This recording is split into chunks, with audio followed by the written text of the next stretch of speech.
Welcome back. Unit activation करने जा रहे हैं तो चार प्रॉब्लम आ रहे हैं। मेजर चार प्रॉब्लम है। जब हम रिसर्च किए तो हमें चार ही प्रॉब्लम देखने को मिला और आपको दूसरा प्रॉब्लम आ रहा होगा तो नीचे कमेंट कीजिएगा।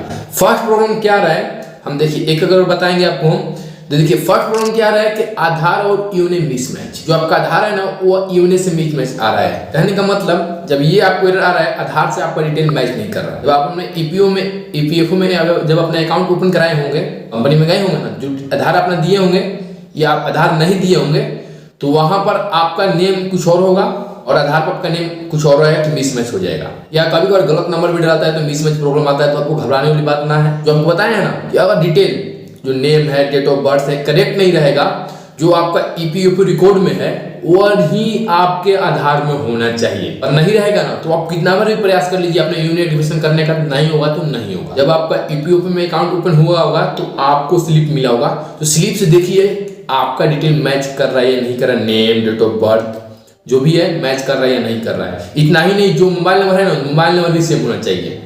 जो आपका आधार में है ना वही आपका ईपीएफओ में भी मोबाइल नंबर रजिस्टर होना चाहिए। यानी उसमें दूसरा मोबाइल नंबर है और आपका आधार में दूसरा मोबाइल नंबर है ना, नहीं होगा और आपको प्रॉब्लम जो कि आएगा। और सेम है तब भी प्रॉब्लम आ रहा है, ऐसे प्रॉब्लम नहीं आएगा। कभी कभार एरर के कारण प्रॉब्लम आता है तो आपको घबराना नहीं, कुछ समय के बाद ट्राई आपको करना है। यूनिट एक्टिवेशन कुछ समय के बाद करना है, नहीं तो आप एक बार कस्टमर केयर से भी कनेक्ट कर सकते हैं, ईपीएफओ कस्टमर केयर से कनेक्ट कर सकते हैं, नहीं तो आप सीएससी सेंटर या ब्रांच पर भी विजिट कर सकते हैं। दूसरा प्रॉब्लम क्या है कि आधार ओटीपी प्रॉब्लम। काफी लोग का ओटीपी आ ही नहीं रहा है, परेशान हो गए हैं। देखिए परेशान हो गए तो परेशान होने से नहीं होगा। अगर आपको खुद से करना है ना तो आपको खुद से और सीएससी सेंटर पर भी जाइएगा, ईपीएफओ ब्रांच में भी जाइएगा तो वहां पर आपसे ओटीपी लिया जाएगा। तो आपको क्या करना होगा, जो आप आधार नंबर डाल रहे हैं देख लीजिए करेक्ट है या नहीं है। क्या पता कभी 12 अंक का होता है तो एक अंक इधर उधर हो जाएगा ना तो ओटीपी नहीं आएगा। हाँ जो बोले ना, जो आपका रजिस्टर मोबाइल नंबर देख लीजिए कि आपका आधार में कौन सा मोबाइल नंबर रजिस्टर है उसी पर क्यों भी जाएगा।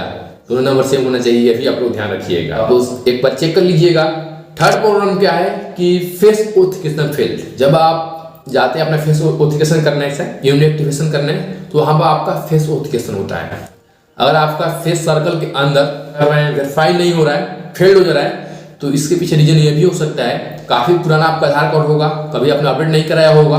तो आप आधार सेंटर पर जाकर, अपना आधार सर्विस सेंटर पर जाकर आप अपना बायोमेट्रिक अपडेट करा सकते हैं। बायोमेट्रिक में आपका फेस आ जाएगा, आई आ जाएगा, फिंगरप्रिंट आ जाएगा और फोटो आपका आ जाएगा। सारा अपडेट करा लीजिएगा, 200-300 चार्ज लगेगा, अपडेट आपका हो जाएगा। ये भी होता है कि डाटाबेस से आपका फेस मैच नहीं करता है, जिस कारण आपको प्रॉब्लम जो कि आता है। आधार फेस आईडी इंस्टॉल जो कि कर लीजिएगा। चौथा प्रॉब्लम क्या है, ये प्रॉब्लम कोई नहीं है, ग्लिच के कारण सर्वर में एरर के कारण हमें प्रॉब्लम आता है। क्या please try again after some time problem आता है ना, तो आपको घबराना नहीं है। उस समय एक बार ट्राई कीजिए, 1-2 घंटे के बाद नहीं तो आपको 24 आवर भी वेट करना पड़ सकता है। इस वीडियो को देखने के बाद जो हम 4 प्रॉब्लम आपको बताया ना, चारों प्रॉब्लम का हमने सोल्यूशन बता दिया है। कहीं पर भी समझ में आपको नहीं आया नीचे कमेंट कीजिएगा, हमें समझ में नहीं आ रहा है, हम आपको बता देंगे।